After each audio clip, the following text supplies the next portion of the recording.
When I first met Daryl, we had individual groups.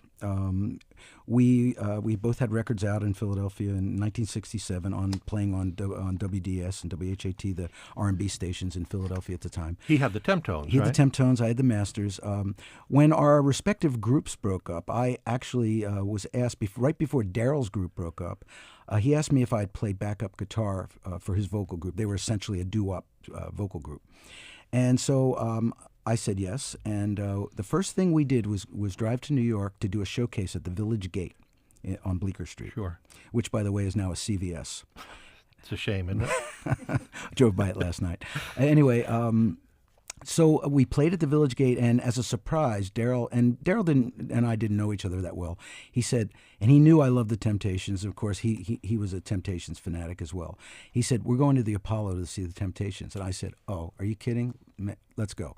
So after our showcase, we drove uptown to the Apollo Theater. Now, I assumed we were just going to the Apollo Theater, but we actually went to the stage door, and David Ruffin opened the stage door, and there he was in the stairwell smoking a cigarette.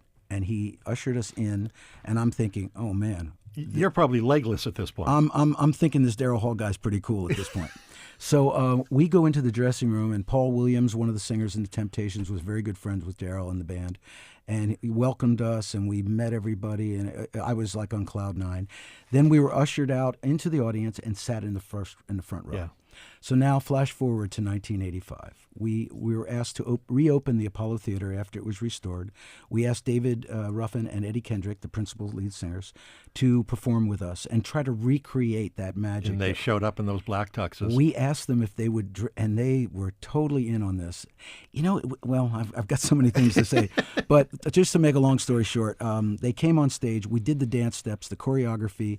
It was like, and really, I honestly felt I had an out-of-body experience. And honestly, I can honestly say that I felt like I was looking down at myself doing this performance. And there in the front row was the front row where I sat 20 years before. And I think that was the full circle moment. That was the moment where we didn't have to talk about it. There was some completion of this journey that we had been on. And we seem to have achieved pretty much more than we could have ever imagined.